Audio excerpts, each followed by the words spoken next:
sí, acá estamos con nuestros hermosos cardos, la abejita y nuestra cruz ardiente que vamos a comenzar ahora.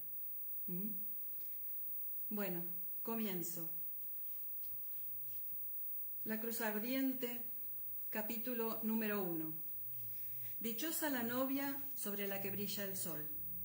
Monte Helicon, Colonia Real de Carolina del Norte, finales de octubre de 1770. Desperté con el repiqueteo de la lluvia contra la lona. Aún sentía en los labios el beso de mi primer marido. Parpadeé desorientada y me llevé por instinto la mano a la boca. ¿Para conservar la sensación o para ocultarla? Me pregunté mientras lo hacía. Jamie, a mi lado, se agitó murmurando en sueños. Su movimiento arrancó una nueva oleada de aroma a las ramas de cedro sobre las que descansaba la colcha. Quizás lo había perturbado el paso del espíritu. Hice un gesto ceñudo dirigido al aire frente a nuestra tienda. «Vete, Frank», pensé con severidad. Pues fuera todavía estaba oscuro, pero la bruma que se elevaba de la tierra húmeda era de un color gris perlado. Faltaba muy poco para que llegara el alba. Nada se movía, dentro ni fuera, aunque percibí claramente una diversión irónica posada sobre mi piel como el más leve de los roces. No debería ir a su boda. No habría sabido decir si las palabras se habían formado por sí solas en mi pensamiento o si eran ellas y el beso mero producto de mi subconsciente. Me había dormido con la mente aún colmada por los preparativos del enlace. No era de extrañar que hubiera soñado con bodas y con noche de bodas. Alicé la muselina arrugada de mi camisa con molesta conciencia de que la tenía recogida en torno a la cintura y de que no era solo el sueño que arrebolaba mi piel. No recordaba nada concreto del sueño que me había despertado, solo una confusa maraña de imágenes y sensaciones. Me dije que tal vez fuera lo mejor. Me di vuelta sobre las ramas crujientes y me apreté contra Jamie. Estaba tibio y desprendía un agradable olor a humo de la leña y a whisky, con un leve dejo de virilidad dormida, como la nota grave de un acorde prolongado. Me desperecé muy lentamente, arqueando la espalda para tocarle la cadera con la pelvis. Si estaba muy dormido o desganado, el gesto sería lo bastante leve como para pasar desapercibido. Si no, no. Sonrió apenas con los ojos aún cerrados, y una de sus grandes manos se deslizó muy despacio por mi espalda, hasta posarse en mi trasero con un apretón firme. Dijo. Luego, con un suspiro, volvió a relajarse en el sueño sin soltarme. Me acurruqué contra él, reconfortada. La inmediatez física de Jamie de sobra bastaba para borrar el recuerdo de los sueños persistentes.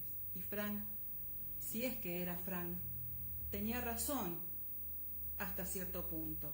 Estoy segura de que, de haber sido posible, Bree habría querido que sus dos padres estuvieran en su boda. Ya estaba completamente despierta, pero demasiado cómoda para moverme. Fuera llovía.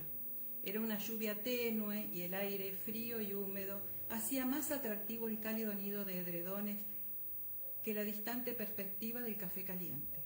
Sobre todo porque, para obtenerlo, habría que bajar al arroyo en busca de agua, encender la fogata. Dios, la leña estaría húmeda, aunque el fuego no se hubiese apagado por completo. Moler los granos en un mortero de piedra y luego prepararlo, con las hojas mojadas volando en torno de mis tobillos y las gotas que cayeran de las ramas deslizándoseme por el cuello. Me estremecí de solo pensarlo. Me cubrí el hombro desnudo con el edredón y reanudé la lista mental de los preparativos con los que me había quedado dormida. Comida, bebida. Por suerte no necesitaba preocuparme de eso. Yocasta, la tía de Jamie, se encargaría de los arreglos. mejor dicho, lo haría Ulises, su mayordomo negro. En cuanto a los invitados a la boda, en esto no habría dificultades. Como nos encontrábamos dentro de la comunidad de escoceses de las Highlands, más importantes de las colonias, ya contábamos con la comida y la bebida, y no haría falta mandar las invitaciones. Al menos, Bree estrenaría vestido. Eso también era regalo de Yocasta. Sería de lana color azul oscuro. La seda era demasiado cara y muy poco práctica para quienes vivíamos en los bosques. No se parecía en nada al satén blanco y al azar con el que yo me había imaginado que se casaría algún día. Claro que a nadie se le hubiera ocurrido en el año 1960 una boda como esta. Me pregunté qué habría opinado Frank del marido de Brianna. Probablemente le habría gustado. Al igual que él, Roger era historiador, o al menos lo había sido. Estaba dotado de inteligencia y sentido del humor. Era un músico de talento y un hombre dulce, totalmente dedicado a Brianna y al pequeño Jamie. Algo admirable, por cierto, pensé en dirección a la bruma, dadas las circunstancias. Lo admites, ¿verdad? Las palabras se formaron en mi oído interno, como si él las hubiera pronunciado, irónicas, burlándose a la vez de él y de mí. Jamie frunció el ceño y crispó los dedos contra mi nalga mientras emitía pequeños bufidos en sueños. Tú sabes que sí, dije en silencio. Siempre lo admití y lo sabes. Así que no me fastidies, ¿quieres? Di firmemente la espalda al aire exterior y apoyé la cabeza en el hombro de Jamie, buscando refugio en el contacto con la tela suave de la arrugada de su camisa. En realidad me daba la impresión de que Jamie no veía tanto mérito como yo, o como Frank quizá, en el hecho de que Roger hubiera aceptado a Jamie como hijo propio. Para Jamie era simplemente un deber. Ningún hombre honorable podría actuar de otra manera. Y parecía dudar de que Roger fuera capaz de mantener y proteger a una familia en los páramos de Carolina. Aunque era alto, hábil y fornido, para él los asuntos de capa y espada eran letras de canciones, para Jamie, herramientas de oficio. Súbitamente noté presión de la mano apoyada en mi trasero y me sobresalté. Sassenach, dijo Jamie somnoliento, te estás retorciendo como un renacuajo en el puño de un crío. ¿Necesitas levantarte e ir a la letrina? Ah, estás despierto. Me sentí algo tonta al decirlo. Ahora sí. Retiró la mano y se desperezó con un gruñido. Los pies descalzos asomaron por el otro extremo del edredón con los largos dedos bien separados. Lo siento, no quería despertarte.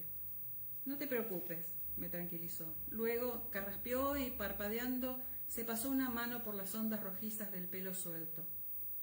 Estaba soñando algo diabólico. Me sucede siempre que paso frío mientras duermo. Levantó la cabeza y se miró los pies mientras movía los dedos con gesto de fastidio. ¿Por qué no me acosté con los calcetines puestos? ¿En serio? ¿Con qué soñabas? Pregunté con una pequeña punzada de inquietud. Ojalá no hubiera estado soñando lo mismo que yo. Con caballos, respondió para mi alivio. Me eché a reír. ¿Tan diabólico puede haber sido un sueño con caballos? Dios, ha sido terrible. Se frotó los ojos con ambos puños.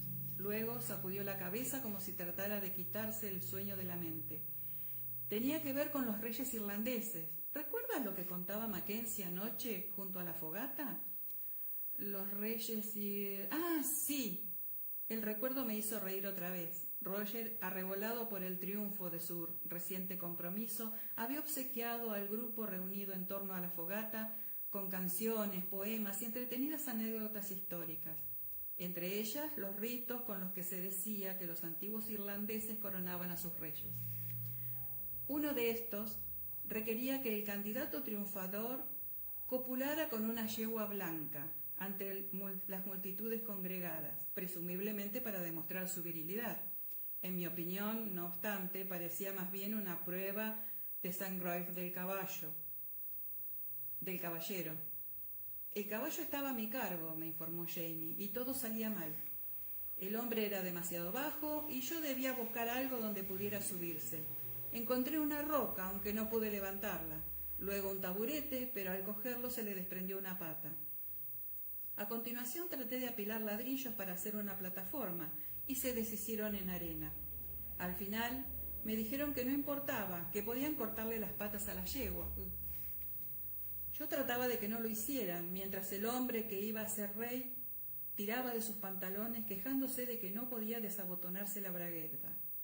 En ese momento alguien se fijó en que la yegua era negra y dijo que no servía. Sofoqué la risa contra un pliegue de su camisa para no despertar a nadie de los que dormían cerca. ¿Es ahí cuando te has despertado?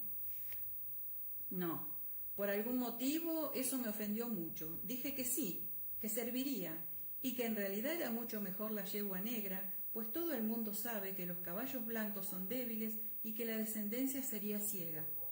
Y ellos, que no, que el negro traía mala suerte. Y yo insistiendo en que no era cierto y se interrumpió con un carraspeo. ¿Y entonces? Se encogió de hombros mirándome de soslayo. Un vago sofoco le subía por el cuello. Pues nada, dije que serviría perfectamente y que lo demostraría. Y sujeté a la yegua por la grupa para impedir que siguiera moviéndose. Y ya estaba listo para convertirme en rey de Irlanda. Y ha sido entonces cuando he despertado. Entre bufidos y carcajadas ahogadas sentí que su costado vibraba por su propia risa. Vaya, ahora sí que lamento haberte despertado. Me enjugué los ojos con una punta del edredón. No dudo que fuera una dura pérdida para los irlandeses. Sin embargo, me pregunto, ¿qué pensarían las reinas de Irlanda de esa ceremonia tan especial?, agregué. No creo que las damas salieran en absoluto perjudicadas en la comparación, me aseguró Jamie, aunque he sabido de hombres que prefieren... No me refería a eso, dije, más bien a las consecuencias higiénicas, ¿comprendes? Poner el carro antes que el caballo es una cosa, pero eso de anteponer la yegua a la reina...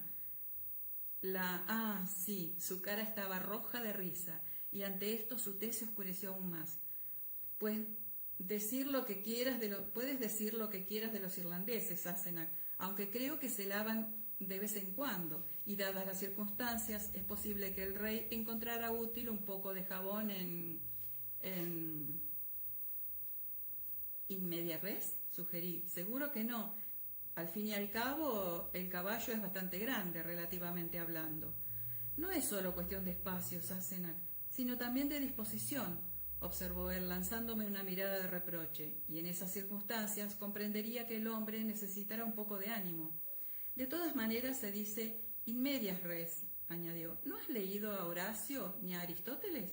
No todo el mundo puede ser tan instruido como tú, y nunca me ha interesado mucho Aristóteles, sabiendo que en su clasificación del mundo natural situaba a las mujeres por debajo de los gusanos. Seguro que no estaba casado. La mano de Jamie descendió lentamente por mi espalda, palpando nudos de la columna a través de la camisa. De lo contrario, habría detectado los huesos. Con una sonrisa alcé una mano hasta su pómulo que destacaba limpiamente sobre una marea de rojiza barba crecida. Conforme lo hacía, vi que el alba iluminaba el cielo. Su cabeza se recortaba contra la lona clara de nuestro refugio. Aún así, podría verle la cara con nitidez. Su expresión me recordó exactamente por qué se había quitado los calcetines la noche anterior. Por desgracia, ambos estábamos tan cansados por las prolongadas celebraciones que nos quedamos dormidos en medio del abrazo. Ese tardío recuerdo me resultó bastante tranquilizador, pues explicaba el estado de mi camisa y los sueños que había tenido antes de despertar. Al mismo tiempo me estremecí al sentir que una ráfaga helada deslizaba sus dedos bajo el edredón. Frank y Jamie eran hombres muy diferentes. En el fondo no tenía ninguna duda sobre cuál de los dos me había besado justo antes de despertar. «Bésame», dije de pronto. Ninguno de los dos se había lavado aún los dientes, pero él, complaciente, rozó mis labios con los suyos. Luego, como yo lo cogí de la camisa y lo traje hacia mí, sostuvo su peso con una mano, a fin de colocar mejor la maraña de edredones que nos envolvía las piernas. Se extrañó al ver que yo lo soltaba. Luego sonrió. Los ojos azules se arrugaron hasta formar triángulos oscuros en la penumbra. De acuerdo, Sassenach, aunque antes tendré que salir un momento.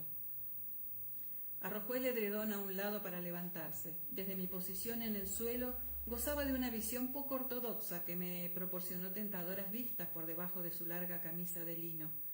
Ojalá que lo que estaba viendo no fuera consecuencia persistente de su pesadilla. Me pareció más oportuno no preguntar. Será mejor que me dé prisa, dije. Será mejor que te des prisa, dije. Está aclarando, la gente se levantará pronto. Él asintió con la cabeza y se agachó para salir. Permaneció inmóvil escuchando. Algunos pájaros piaban débilmente en la distancia, pero estábamos en otoño. Ni a plena luz formarían coros bulliciosos de la primavera y en verano. La montaña y sus numerosos campamentos aún yacían en un sueño profundo, aunque ya se percibían pequeños movimientos en derredor, apenas audibles.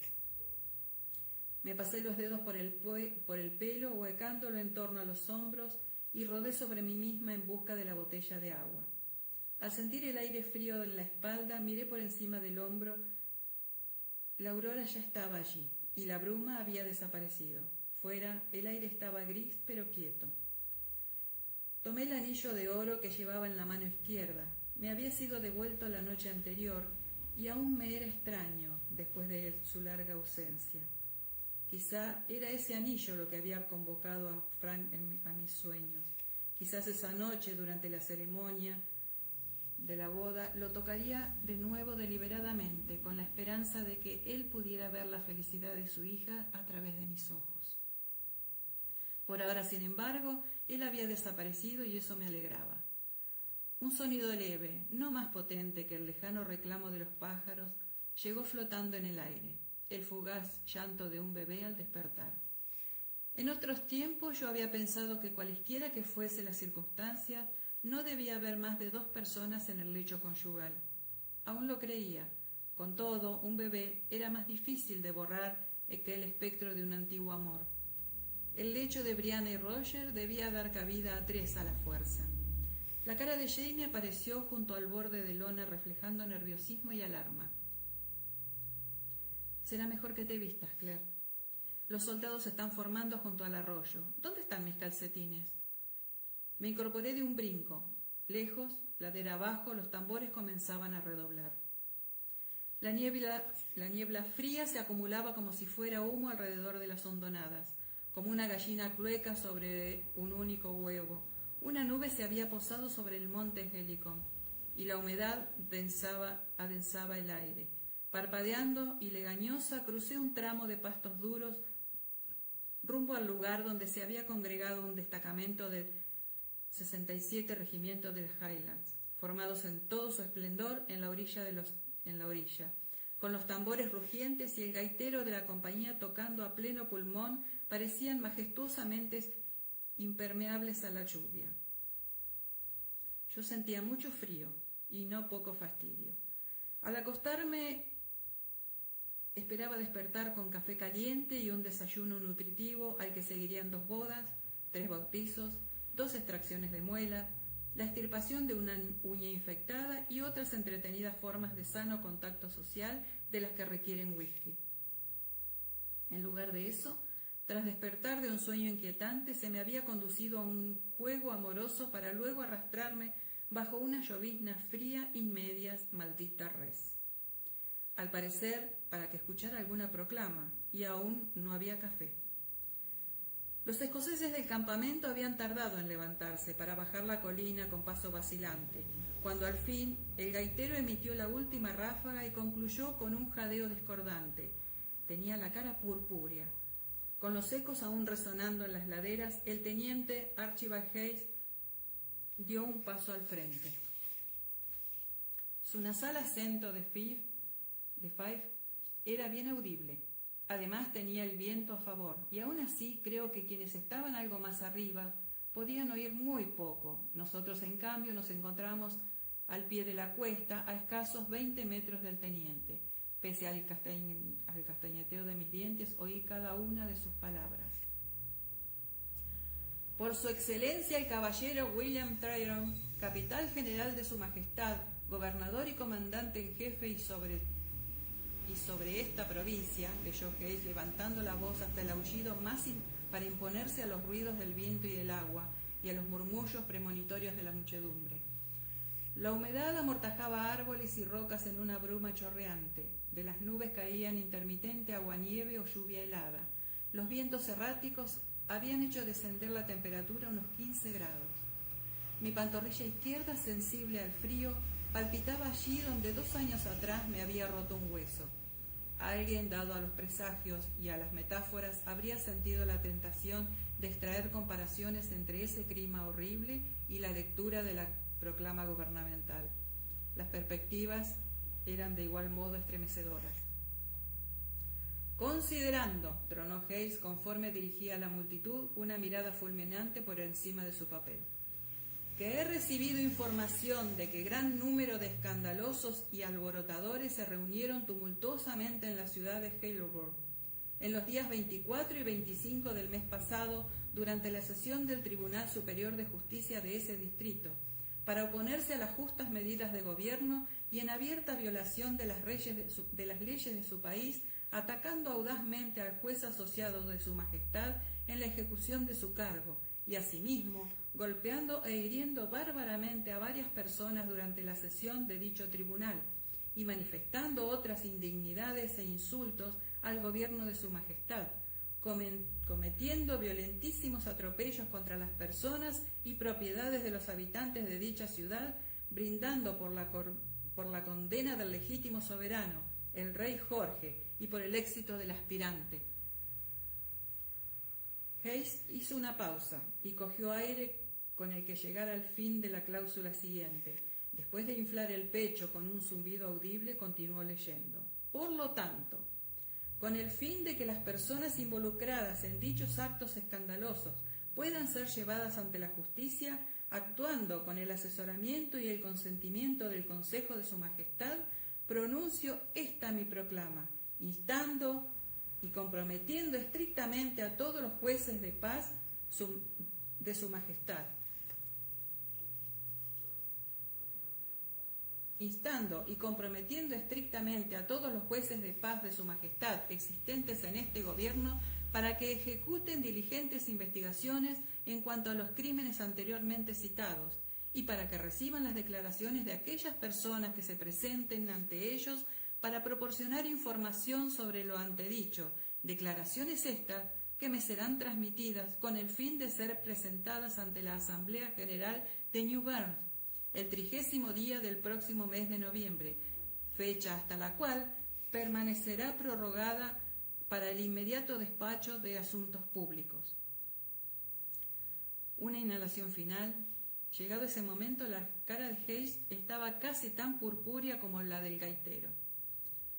Librado de mi puño y letra y con el gran sello de la provincia de New Bern, el día 18 de octubre, en el 10º año del reinado de su Majestad, Anno Domini 1770, firmado William Tryon, concluyó Hayes con un último bufido de aliento vaporoso, como el mío. ¿Te has fijado?, comenté a Jamie. Creo que todo eso era una sola frase, menos el cierre, asombroso, incluso para un político. Calla, Sassenach, dijo él con la mirada todavía fija en Archie Hayes. Detrás de mí, la muchedumbre emitió un rugido apagado de interés y consternación, con cierto dejo de diversión ante las frases referidas a los brindis desleales. Ese era un encuentro de escoceses, muchos de ellos exiliados a las colonias tras el alzamiento del Estuardo. Si Archie Hayes hubiera querido tomar nota oficial de cuanto se decía la noche anterior mientras las jarras de cerveza y whisky pasaban en torno a la fogata, claro que entonces solo tenía consigo 40 soldados. Cualesquiera que fuesen sus propias opiniones sobre el rey Jorge y la posible condena del monarca, se las reservó con toda prudencia. Convocados por el batir de los tambores, unos 400 escoceses de las Highlands rodeaban el lugar elegido por Hayes para su asentamiento, en el ribazo del arroyo. Hombres y mujeres se protegían entre los árboles que crecían sobre el claro, con los tartanes y los mantos bien ceñidos contra el viento que arreciaba. Ellos también se reservaban su opinión, a juzgar por la serie de caras pétreas que se veían bajo el aletear de bufandas y sombreros. Claro que esas expresiones podrían derivarse tanto del frío como de la natural cautela. Yo misma tenía las mejillas rígidas, se me había entumecido la punta de la nariz y no había vuelto a sentir los pies desde el amanecer.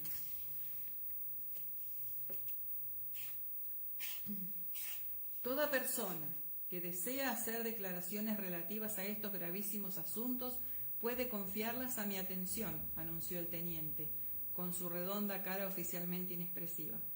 Pasaré el resto del día en mi tienda con mi secretario. Dios salve al rey. Tras entregar la proclama a su cabo, saludó con una inclinación a la muchedumbre, como para despedirla, y giró con firmeza hacia una gran tienda de lona erigida cerca de los árboles. En el mástil vecino flameaban con furia las banderas del regimiento. Yo temblaba. Deslicé una mano por la abertura del capote de Jamie, buscando el hueco de su brazo, y reconforté mis dedos fríos con el calor de su cuerpo. Jamie apretó por un instante el codo contra su costado, reconociendo la presencia de esa mano helada, pero no me miró. Estaba estudiando la espalda en retirada de Archie Ace, con los ojos entornados contra el azote del viento. Perdón, me voy a tomar un matecito con mi super termo.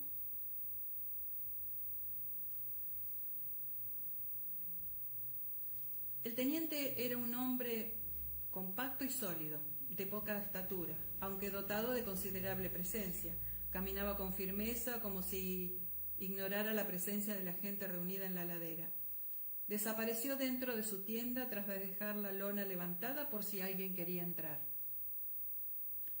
No era la primera vez que, en contra de mi voluntad, admiraba el instinto político del gobernador Tyrone.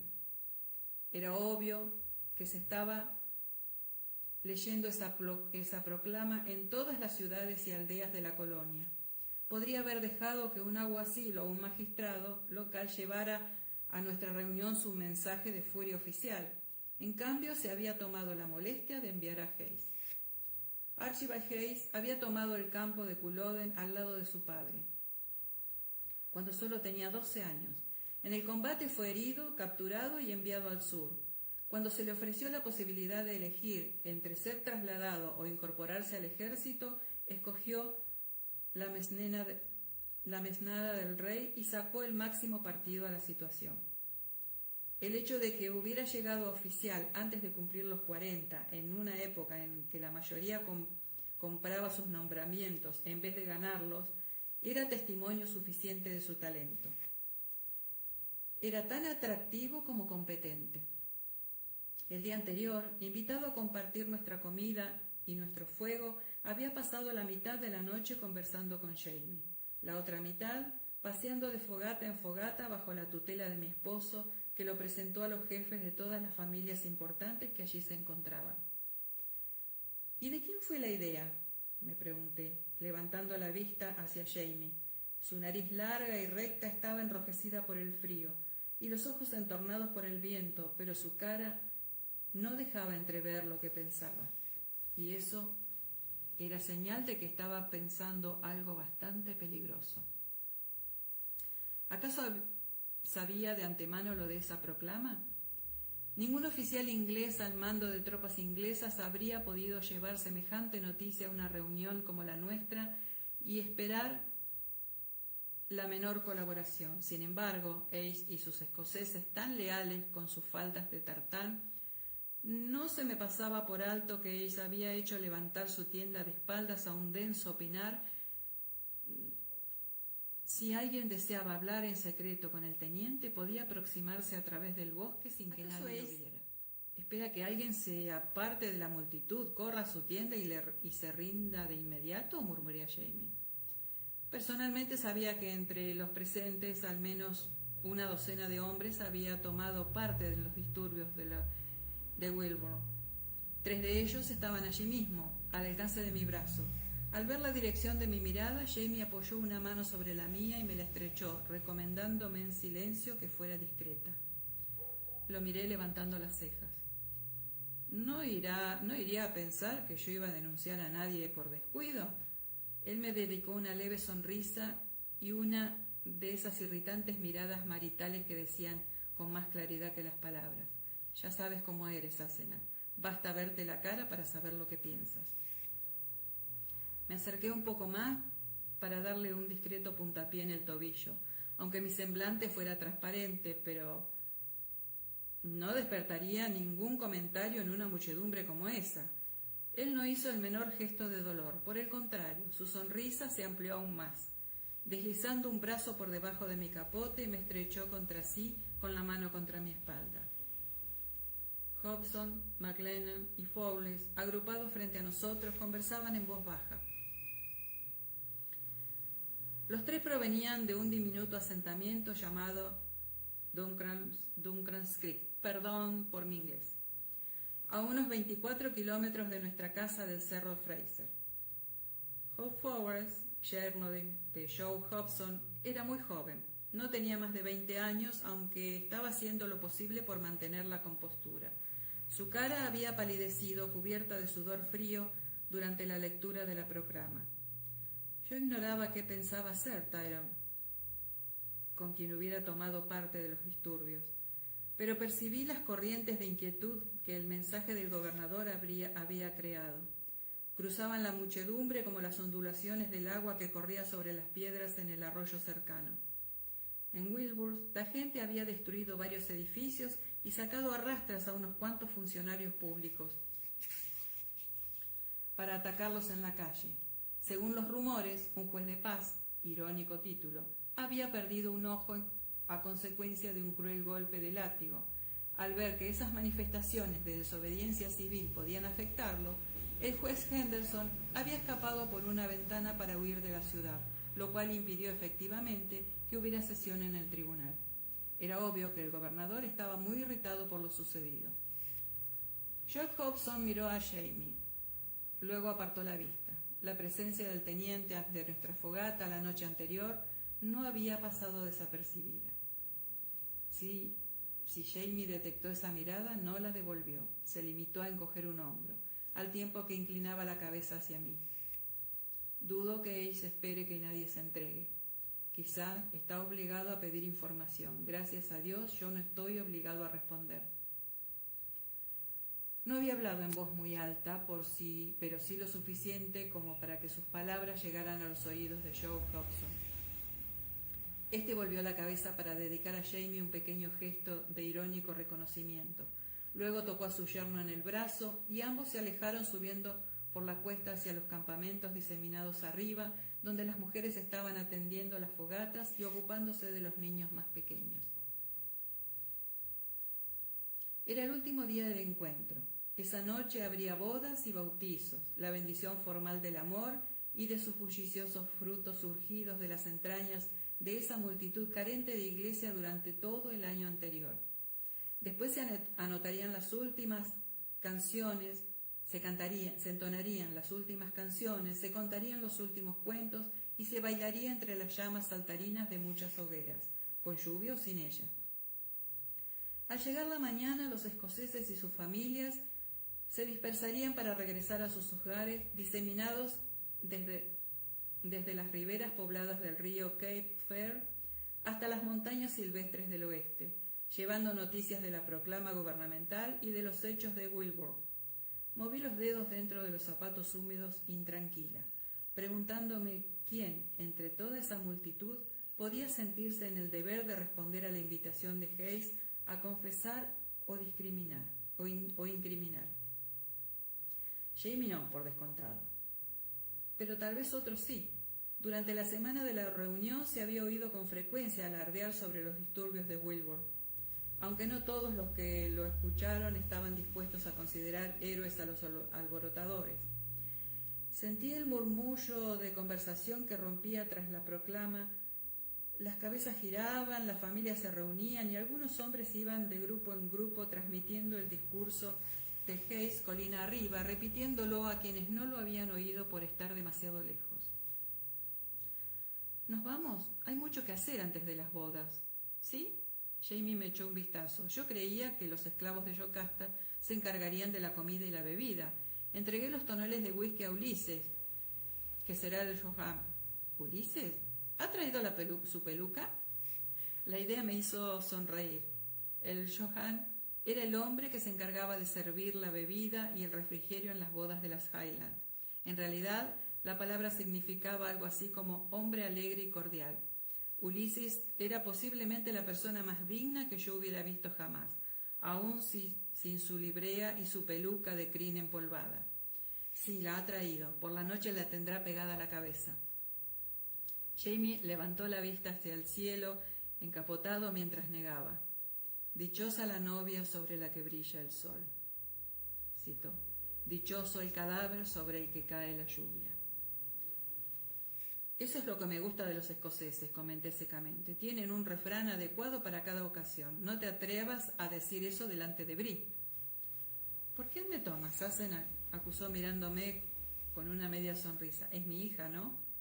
Por supuesto, reprimí el súbito recuerdo del otro padre de Brianna y eché una mirada por encima del hombro para comprobar que ella no estuviera al alcance de mi voz. Entre los que estaban cerca no había señales de su flamígera cabeza, digna hija de su padre. Descalza, medía 1,80 m. Distinguirla en medio de una multitud era casi tan fácil como detectar a Jamie. De cualquier modo, no es el banquete de bodas lo que me preocupa, dije a mi esposo. Debo encargarme del desayuno y luego atender el consultorio matutino con Murray McClure. ¿Sí? ¿No dijiste que Murray era un charlatán? Dije que era ignorante, terco y una amenaza para la salud pública, corregí. No es lo mismo exactamente. Exactamente, corroboró Jamie sonriendo. ¿Con qué piensas educarlo? ¿O envenenarlo? Lo que resulte más efectivo. Si al menos pudiera pisarle por accidente la lanceta y rompérsela, quizá le impediría aplicar sangrías. Vámonos, que me estoy congelando. Sí, vamos, asintió él y echó un vistazo a los soldados, todavía formados a lo largo del arroyo, en posición de descanso, pese a que el pequeño Archie parece que el pequeño Archie piensa mantener a sus muchachos así hasta que la multitud se haya retirado. Se están poniendo un poquitín azules. A pesar de estar armados y con el uniforme completo, la fila de escoceses permanecía tranquila. Sin duda eran imponentes, pero ya no parecían amenazadores. Unos pequeños, entre los cuales no faltaban algunas niñas, correteaban entre ellos, tirando con descaro del borde de las faldas o acercándose con gran atrevimiento para tocar los mosquetes relucientes, las cantimploras y las empuñaduras de puñales y espadas. Havel Charay. Jamie se había detenido para saludar al último de los hombres de Duncan Creek. ¿Ya has desayunado? McLennan había acudido al encuentro sin su mujer. Por eso comía donde la suerte lo llevara. Aunque la muchedumbre se estaba dispersando de en derredor, él se mantenía impasible en su sitio, sujetando los extremos de un pañuelo de franela roja sobre la cabeza medio calva para protegerla del tamborilleo de la lluvia. Quizá espera que lo inviten a desayunar, pensé cínicamente. Al tiempo que observaba su corpulenta silueta, hice un cálculo mental de su posible consumo de huevos, gachas y pan tostado, comparándolo con las menguantes provisiones de nuestra cesta. La simple escasez de alimentos no impediría a ningún escocés ofrecer su hospitalidad, y mucho menos a Jamie, que estaba invitando a McLennan a desayunar con nosotros, mientras yo dividía para mí 18 huevos entre 9 personas en vez de 8, fritos no alcanzarían, tal vez en buñuelos con patatas ralladas, y convenía en el trayecto montaña arriba pedir prestado más café en el campamento de Yocasta. Cuando íbamos a retirarnos, Jamie deslizó súbitamente la mano por mi trasero. Ante mi poco digna exclamación, Abel McLennan se volvió a mirarme, boquiabierto. Le sonreí de oreja a oreja, resistiendo el impulso de dar otro puntapié a mi esposo, esta vez con menos discreción. McLennan nos dio la espalda y comenzó a subir a toda prisa la cuesta. Los faldones de la chaqueta se batían contra los gastados pantalones. Jamie me cogió del codo para ayudarme a pasar entre las piedras mientras se agachaba hacia mi oído murmurando. ¿Por qué diablos no te has puesto en agua, Sassenach? No llevas absolutamente nada bajo la falda. Vas a morir de frío. En eso no te equivocas, respondí, temblando a pesar del capote. En realidad, llevaba una camisa de lino bajo el vestido, una prenda raída y liviana, adecuada para acampar a la intemperie en verano, pero insuficiente contra las ráfagas invernales que atravesaban mi falda como si estuviera hecha de gasa. Ayer llevabas una buena enagua de lana. ¿Qué ha sido de ella? No creo que quieras saberlo. Ante eso enarcó las cejas, pero antes de que pudiera hacer ninguna otra pregunta, resonó un grito detrás de nosotros. ¡Germain! Al volverme, vi una cabecita rubia con el pelo al viento. Su dueño surcaba la cuesta como un rayo por debajo de las rocas. Con sus 2 años, Germain había aprovechado que Marshall y su madre estaba ocupada con su hermana recién nacida para escapar de su custodia y correr hacia los soldados. Eludiendo la captura, se lanzó de cabeza cuesta abajo. Iba cobrando velocidad como una piedra rodante. «¡Fergus!», aulló Marshall. Al oír su nombre, el padre de Germain interrumpió su conversación justo a tiempo para ver cómo su hijo tropezaba con una piedra y caía de bruces. El niño era un acróbata nato. No hizo nada por salvarse, sino que se dejó caer con gracia y al tocar con el hombro la cuesta cubierta de hierba, se enroscó formando una pelota como un puercoespín. Pasó por entre las filas de soldados como una bala de cañón, dejando atrás el borde de un saliente rocoso y se hundió en el arroyo con un chapoteo. En medio de una consternada exclamación general, varias personas corrieron colina abajo para ayudar, pero uno de los soldados ya estaba junto a la ribera. Allí se arrodilló para clavar la punta de la bayoneta en la ropa flotante del niño y remolcó el bulto empapado hacia la orilla. Fergus se metió en el agua helada y poco profunda, estirándose para asir a su chorreante hijo.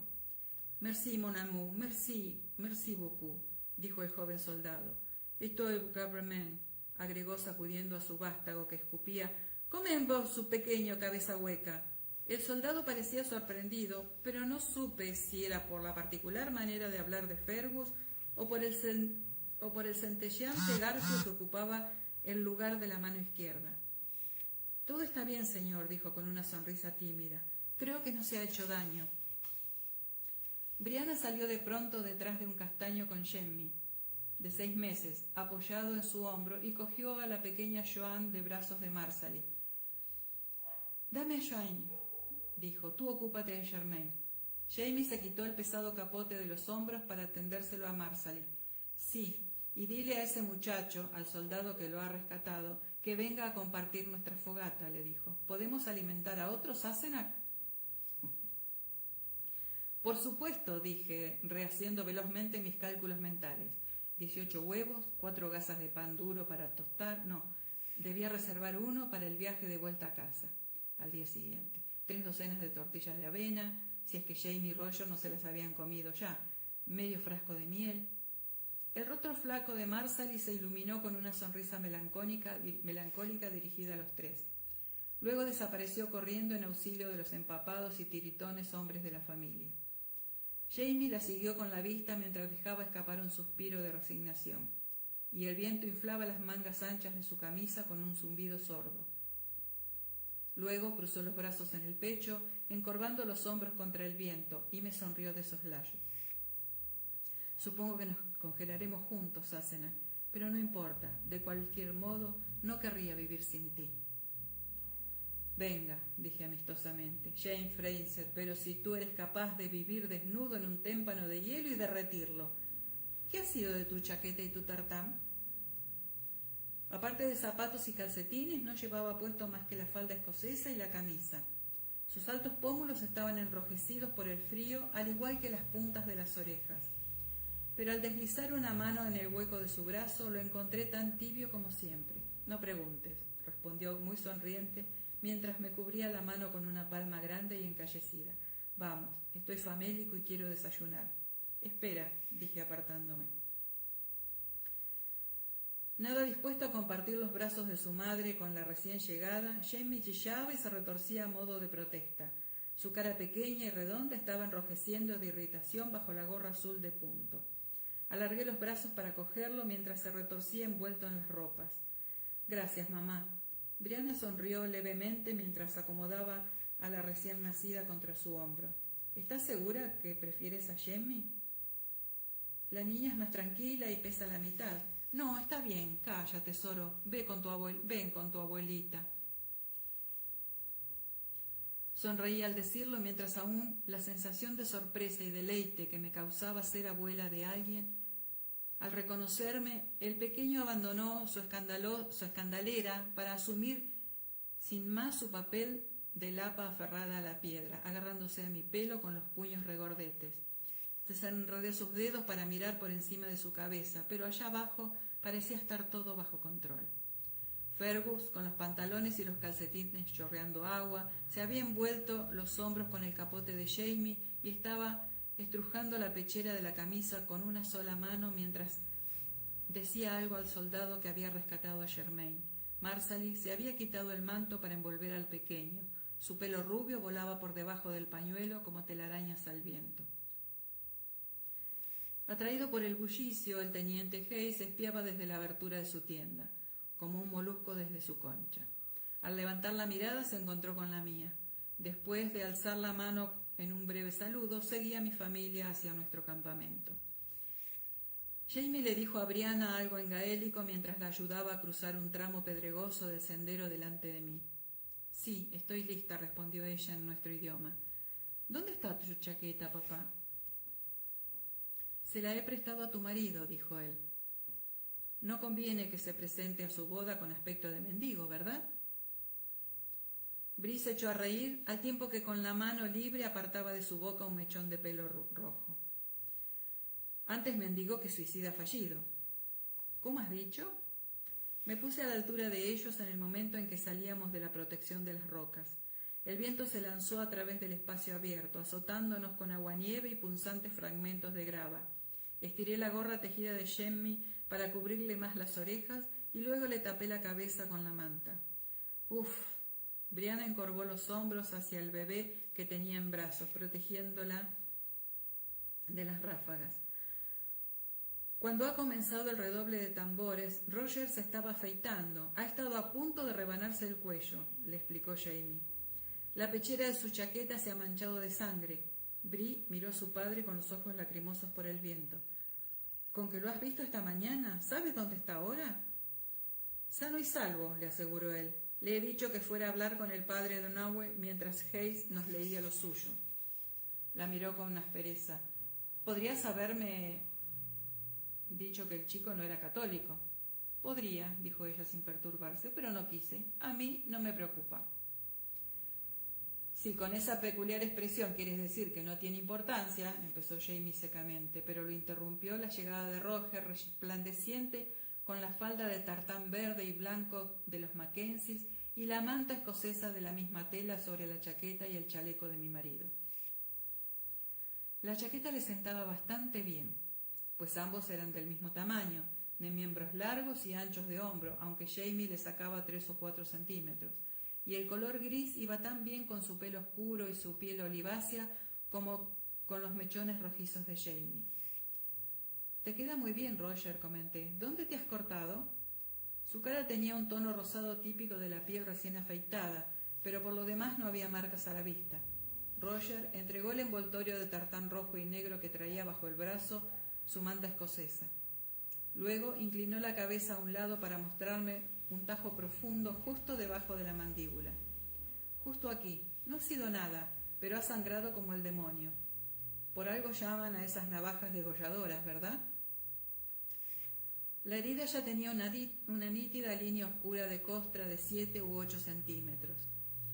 Cruzaba el cuello por un lado desde el ángulo de la mandíbula.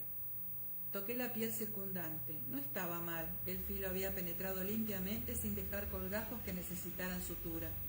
Aunque no me extrañó que hubiera sangrado tanto, desde luego. Daba la impresión de que había tratado de cortarse el cuello. «¿Algo nervioso esta mañana?», bromeé. «¿Acaso te estás arrepintiendo?» «Es un poco tarde para eso», zanjó Brianna acercándose a mí. «Al fin y al cabo tiene un crío que necesita apellido». «Tendrá tantos apellidos que no sabrá qué hacer con ellos», le aseguró Roger. «Y también tú, señora Mackenzie». El nombre encendió un pequeño rubor en la cara de Brianna, que le sonrió. Él se inclinó para besarla en la frente y al mismo tiempo cogió al bebé arropado.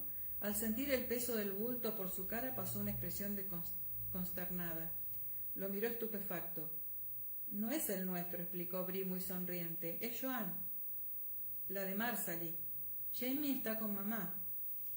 Gracias a Dios, dijo él, sosteniéndolo con mucha más cautela. Pensaba que se había evaporado o algo así. Apenas levantó la manta, descubriendo la cara dormida de la diminuta Joan. Sonrió, como lo hacía todo el mundo al ver el gracioso mechón de pelo castaño terminado en punta, parecido al de un muñeco. De evaporarse nada, gruñí mientras acomodaba mejor a Jamie, tan bien alimentado, apaciblemente comatoso envuelto en su manta. Creo que ha engordado 1 kilo mientras subíamos la cuesta. Acalorada por el esfuerzo, aparté un poco al bebé de mi cuerpo. Una súbita oleada de calor me enrojeció las mejillas. Bajo las ondas desordenadas de mi pelo noté la transpiración. Jamie se hizo cargo del bebé y se lo colocó con ademán experto bajo un brazo como si fuera una pelota de fútbol, al tiempo que le sostenía la cabeza con una mano. «Dime, ¿has hablado con el sacerdote?», preguntó mirándolo a Roger con aire escéptico. «Sí», confirmó Roger secamente en respuesta tanto a la mirada como a la pregunta. «Ha podido comprobar que no soy el anticristo. Mientras esté dispuesto a que el niño reciba el bautismo católico, no hay oposición a la boda. He dicho que estoy dispuesto». Jamie gruñó mientras yo reprimía una sonrisa. Aunque él no tenía prejuicios religiosos, había tratado, combatido y dirigido a muchos hombres de todos los orígenes posibles. El descubrimiento de que su yerno era presbiteriano, sin intenciones de convertirse, había provocado algún comentario. Permiso.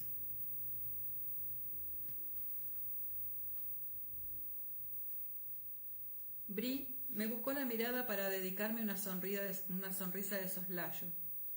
Sus ojos se arrugaron en triángulos azules de gatuna diversión.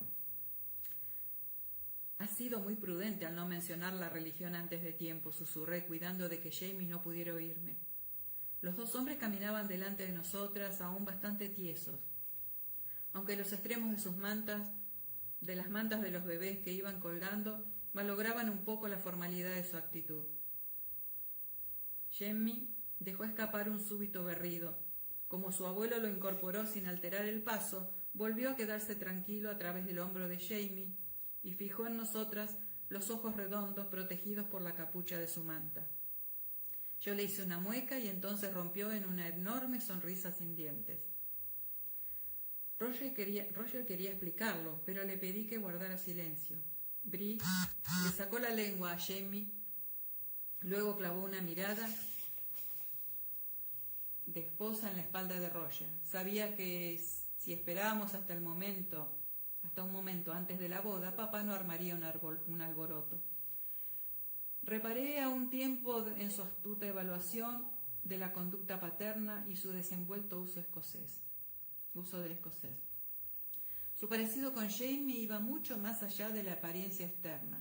Tenían el mismo talento para evaluar a la gente y la misma facilidad para el lenguaje. Aún así, algo me rondaba por la cabeza, algo relacionado con Roger y la religión. Nos habíamos aproximado a los hombres lo suficiente como para oír su conversación. «Con respecto a Wilbur», decía Jamie inclinándose hacia Roger para hacerse oír por encima del viento, «quería información sobre los alborotadores». «Ah, ¿sí?». El joven parecía a un tiempo interesado y cauteloso. «A Duncan Hines le gustaría oír eso. Él estaba en Wilbur durante los disturbios, ¿lo sabías?». «No». Jamie puso mucha atención. «Esta semana apenas he visto a Duncan. Puede que se lo pregunte después de la boda, si sale vivo de esta». Esa noche Duncan se casaría con Yocasta Cameron, la tía de Jamie, y la perspectiva lo tenía postrado de los nervios. Roger se volvió para hablar con Brianna, protegiendo a Joan del viento con su cuerpo. «Tu tía ha dicho al padre Kenneth que puede celebrar las bodas en su tienda. Eso será una ayuda». «Brrr». Brie encorvó los hombros estremecida. «Gracias a Dios, no es el mejor día para casarse bajo los árboles». Un enorme castaño dejó caer una lluvia de mojadas hojas amarillas como para mostrar su conformidad. Roger parecía algo inquieto. No creo que sea la boda que imaginabas cuando eras pequeña, dijo. Brianna levantó la vista hacia él. Una sonrisa lenta y ancha se extendió por su cara. La primera tampoco, le respondió, pero me gustó. La tez de Roger no era susceptible al sonrojo. De cualquier modo, sus orejas ya estaban rojas por el frío. Abrió la boca como para replicar, pero al sorprender la mirada de advertencia de Jamie, volvió a cerrarla. Parecía azorado, más innegablemente complacido. ¡Señor Fraser! Uno de los soldados ascendía la colina hacia nosotros con los ojos fijos en Jamie. Cabo McNeil, a su servicio, señor, dijo al llegar, respirando ruidosamente. Saludó con una seca inclinación de cabeza. Con los saludos del teniente. ¿Tendría usted la bondad de visitarlo en su tienda? Al verme, volvió a inclinarse esta vez en forma menos brusca. Mis respetos, señora Fraser. A su servicio, señor. Jamie respondió a la reverencia del cabo. Transmita mis disculpas al teniente. Tengo obligaciones que requieren mi presencia en otro sitio. Hablaba en tono cortés, pero al cabo lo miró con dureza. Aunque joven, no era novato. Una rápida expresión de entendimiento cruzó su cara morena y delgada. Lo último que nadie querría era que le viesen entrando solo a la tienda de Ace justo después de esa proclama. El teniente me ha ordenado que solicite también la asistencia de los señores Farquhar, Campbell, Andrew McNeil, Gerald Ford, Duncan Ice y Randall Lillywhite, además de la suya, señor. Los hombros de Jamie perdieron parte de la tensión. ¿Eso ha dicho? Así que Ace quería consultar a los hombres poderosos de la zona. Farquhar Campbell y Andrew McNeil eran grandes terratenientes y magistrados locales. Gerald Ford, juez de paz e inminente procurador de Cross Creek, Lillywhite, magistrado de la corte ambulante, y Duncan Ice estaba a punto de convertirse en propietario de la plantación más grande de la mitad occidental de la colonia, en virtud de su inminente boda con la tía viuda de Jamie. Mi marido, por su parte, no era rico ni funcionario de la corona, pero poseía una gran concesión de tierras en territorio salvaje, aunque la mayor parte permanecía desocupada. Con un leve encogimiento de hombros se pasó al bebé al otro brazo. Entonces bien. Diga al teniente que lo visitaré tan pronto me sea conveniente. En absoluto intimidado, McNair hizo una reverencia y se alejó, presumiblemente en busca de los otros caballeros de su lista. ¿A qué viene esto?, pregunté a Jamie. Levanté la mano para enjugar en la barbilla de mi nieto un hilito de baba, antes que llegara a la camisa de Jamie. Con que te está saliendo un diente, ¿no? Tengo dientes de sobra, me aseguró mi esposo, y tú también, por lo que veo. En cuanto a qué quiere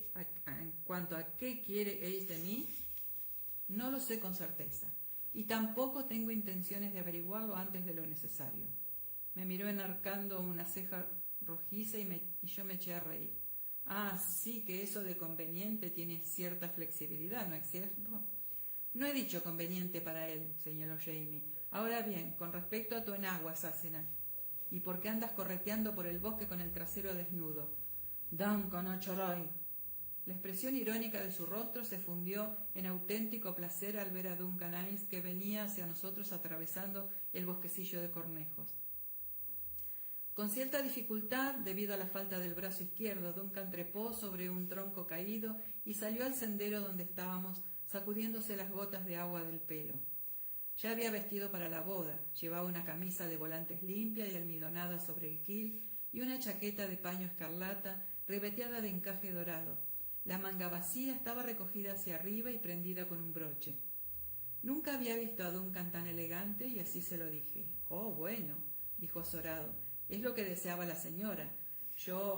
Luego se encogió de hombro para descartar a un tiempo el cumplido y la lluvia mientras se sacudía la pinaza y los trocitos de corteza que se le habían adherido a la chaqueta al pasar entre los pinos. Un día espantoso, MacDoo. No te engañes, levantó la vista al cielo mientras negaba con la cabeza. Dichosa la novia sobre la que brilla el sol, dichoso el cadáver sobre el que cae la lluvia.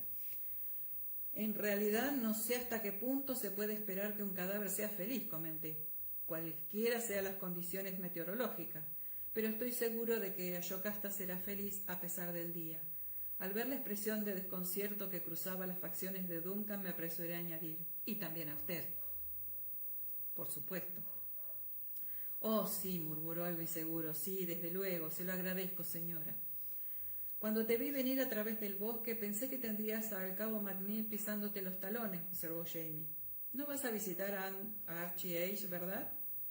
Duncan pareció sobresaltarse. ¿A Ashe? No. ¿Para qué me querría el teniente? En septiembre estuviste en Wilbur, ¿no? Oye, Sassenach, llévate a esta pequeña ardilla.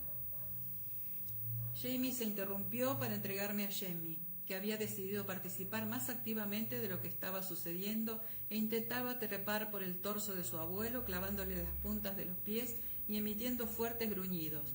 No obstante, no era esa la súbita actividad el motivo principal por el que mi marido se liberaba de la carga, según descubrí al recibir al niño.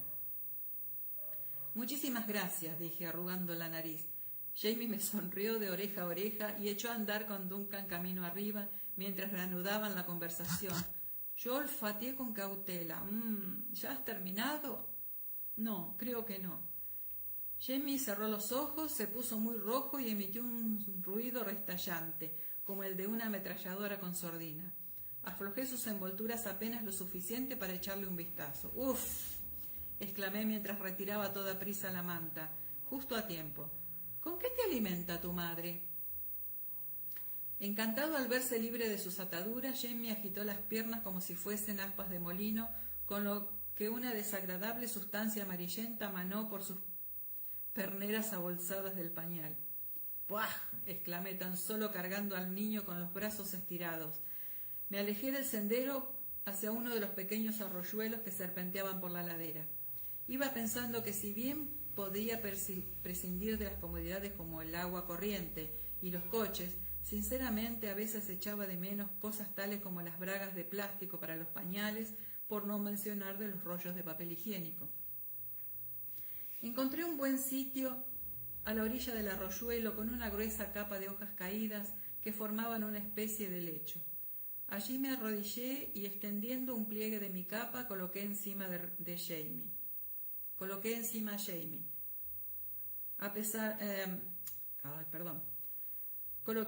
Jamie a cuatro patas. Luego le quité el pañal sucio sin molestarme en desabrocharlo.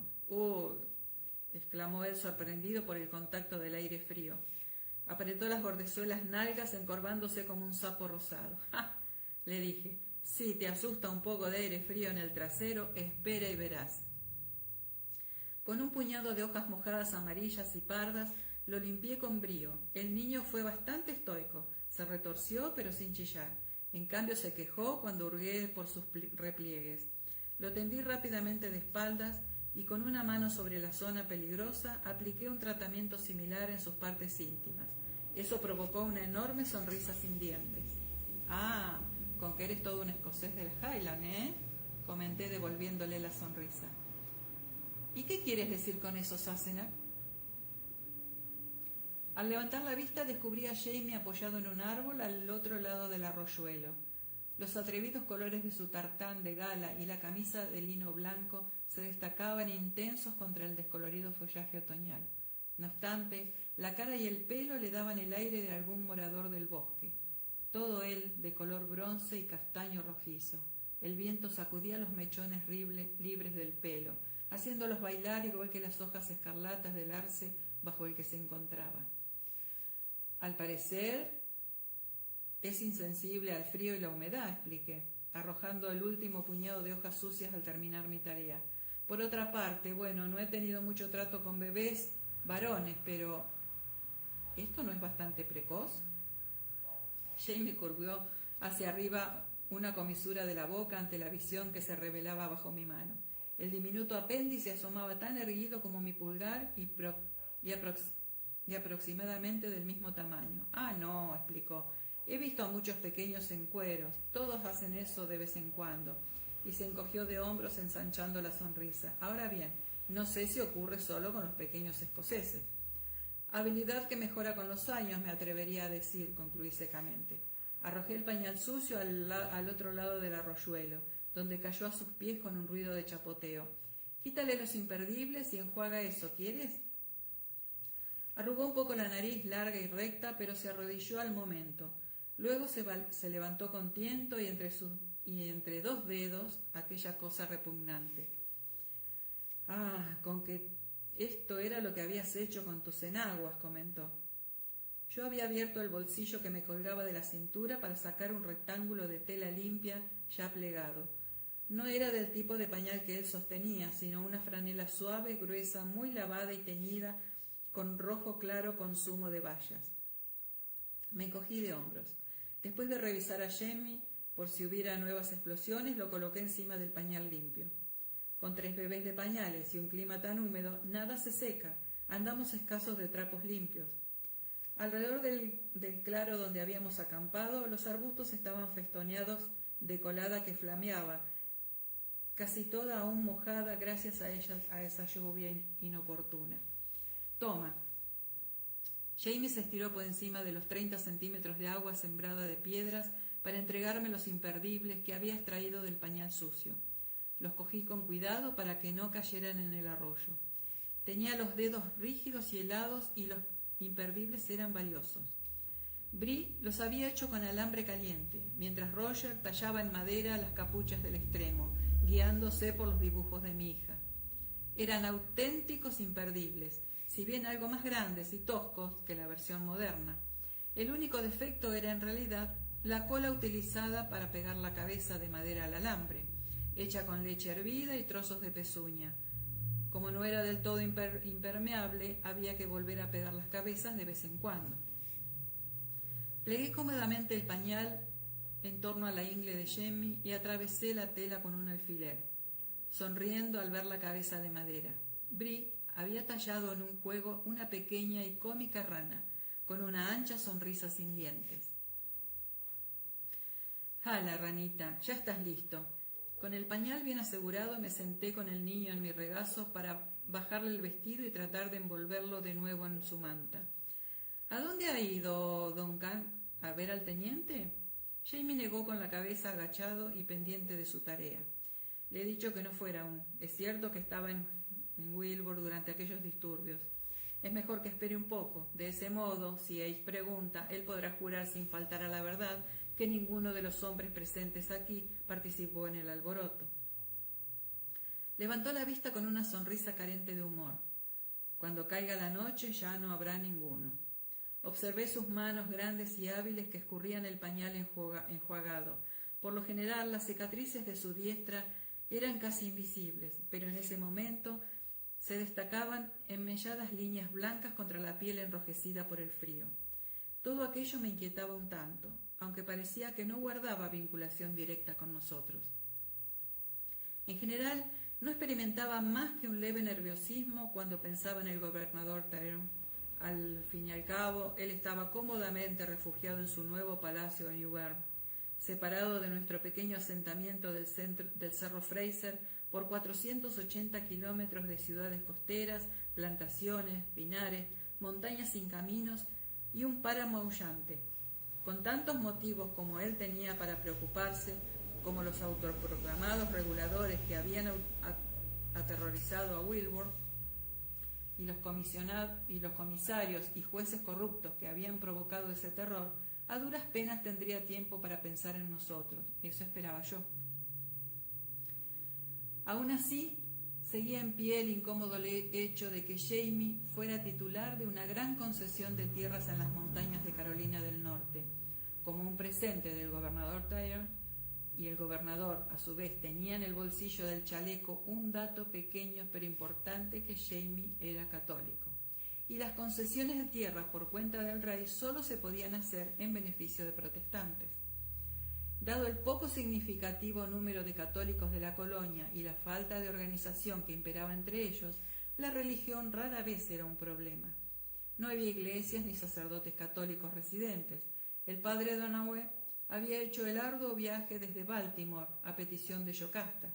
La tía de Jamie y su defunto esposo, Héctor Cameron, tenían influencia en la comunidad escocesa local desde hacía tiempo que a nadie se le habría ocurrido poner en tela de juicio su religión. Pocos de los escoceses con los que habíamos estado celebrando esa semana debían de saber que éramos papistas.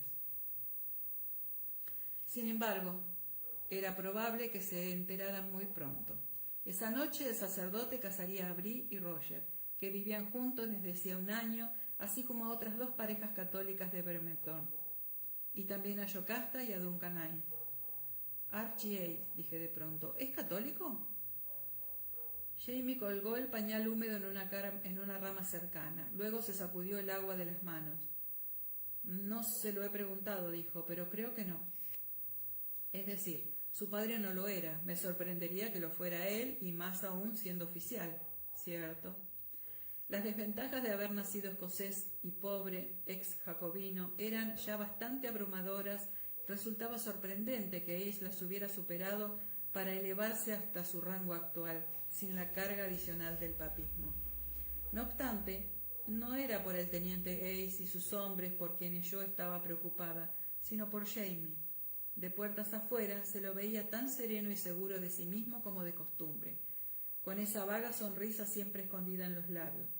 Pero yo lo conocía muy bien. La noche anterior, mientras intercambiaba chistes y anécdotas con Ace, había notado que los 2 dedos rígidos de su mano derecha, mutilados en una prisión inglesa, se contraían contra su pierna. Incluso en ese mismo instante podía ver la fina arruga que se formaba en su ceño cuando estaba atribulado, y no tenía que ver con lo que andaba haciendo. ¿Sería simplemente porque le preocupaba la proclama? Yo no le veía sentido, puesto que ninguno de los nuestros había participado en los disturbios de Wilbur. Presbiteriano, estaba diciendo. Me miró con una sonrisa irónica, como el pequeño Roger. De pronto caí en la cuenta de qué era lo que me había estado importunando. Lo sabías, señalé. Sabías que Roger no era católico. ¿Viste cómo bautizaba a esa criatura en la aldea de la serpiente cuando se lo quitamos a los indios? Demasiado tarde. Vi cruzar una sombra por su cara y me mordí la lengua. Al quitarles a Roger, habíamos dejado en su lugar a Ian, el sobrino a quien Jamie tanto quería. La sombra duró un momento, luego sonrió apartando el recuerdo de Ian. Lo sabía, sí, dijo. Pero Brie se habría casado con el muchacho aunque fuera Otentote, me interrumpió él. Estaba claro. Y si he de ser franco, ni siquiera yo pondría muchas objeciones si lo fuera, agregó para sorpresa mía. ¿De veras? Jamie se encogió de hombros. Luego cruzó el arroyo hacia la orilla donde yo me encontraba, al tiempo que se secaba las manos con el extremo de su manta. Es recto y bueno. Ha aceptado al niño como hijo suyo sin decir una palabra del asunto a la muchacha. Es lo menos que debe hacer un hombre, pero no cualquiera lo hace. Sin querer, miré a Jamie, que se había acurrucado tan cómodo en mis brazos. Yo misma trataba de no pensar en eso, aunque de vez en cuando no podía dejar de analizar sus facciones. Francamente simpáticas, en busca de alguna pista que identificara a su verdadero padre. 2 días después de unirse a Roger a pasar una sola noche con él, Brianna había sido violada por Stephen Bonnet. No había modo de saber con certeza quién era el padre, y por ahora Jamie no se parecía en absoluto a ninguno de los dos. En ese momento se mordisqueaba el puño con cara de concentración. Con su suave pelusa rojo dorada, no se parecía a nadie, tanto como al propio Jamie. ¿Y por qué tanta insistencia en que el sacerdote lo aprobara? De todas formas se casarán, dijo él con lógica. Pero quiero que el pequeño reciba el bautismo católico. Puso una manaza en la cabeza de Jamie, alisando con el pulgar las diminutas cejas pelirrojas. Se me ocurrió que si yo alborotaba un poco por Mackenzie, aceptarían con gusto al gris roi aquí, ¿no? Riendo cubrí con un pliegue de la manta los oídos de Jamie. Y yo tan convencido de que Brianna había descubierto cómo eres. Y es cierto, dijo él muy sonriente. De pronto se inclinó para besarme. Su boca era suave y muy cálida. Sabía a pan con mantequilla. Su cuerpo despedía un fuerte olor a hombre y a hojas frescas, con un leve efluvio de pañales.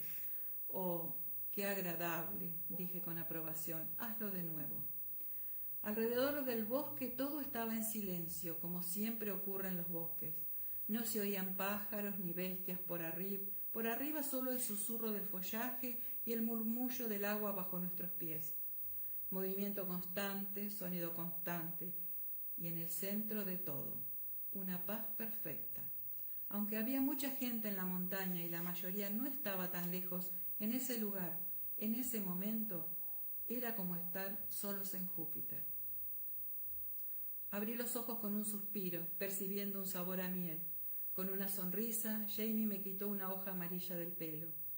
El bebé era un peso cálido en mis brazos, el centro del universo. Ninguno de los dos habló por no perturbarle la quietud.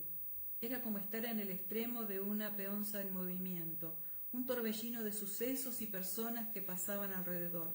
Un paso en cualquier dirección nos arrojaría de regreso a ese vertiginoso frenesí, pero allí, en el centro mismo, había paz. Me estiré para sacudirle del hombro unas cuantas semillas de arce. Él me cogió la mano y se la llevó a la boca con una fiereza súbita que me sobresaltó. Sin embargo, sus labios eran tiernos, calientes de su lengua contra el montículo carnoso en la base del pulgar. Monte de Venus lo llaman, la sede del amor. Cuando levantó la cabeza sentí el frío repentino en mi mano, allí donde se veía la antigua cicatriz blanca como un hueso, una jota trazada en la piel, su marca sobre mí. Apoyó la mano contra mi cara y yo la cubrí con la mía, como si pudiera sentir contra mi fría mejilla la descolorida C que él tenía en su palma. Aunque no dijimos nada, el voto estaba hecho, tal como lo hicimos en otros tiempos en un lugar sagrado, con los pies en un trozo de roca viva en medio de las arenas movedizas que eran las amenazas de guerra. No estaba cerca, aún no, pero yo la oía llegar en el redoblar de los tambores y de proclamas. La veía en el destello del acero, sentía mi miedo hacia ella en el corazón y en los huesos cuando miraba a Jamie en la profundidad de sus ojos. El frío pasó. La sangre caliente palpitaba en mi mano como para abrir aquella antigua cicatriz y verterse nuevamente por él. Llegaría sin que yo pudiera detenerla, pero esta vez no lo abandonaría. ¡Wow! Por hoy terminamos, falta un poquito para terminar el capítulo, pero mañana lo seguirá otra Sasena. Muchísimas gracias por estar, después las leo. Un beso enorme, se las quiere. Hasta mañana.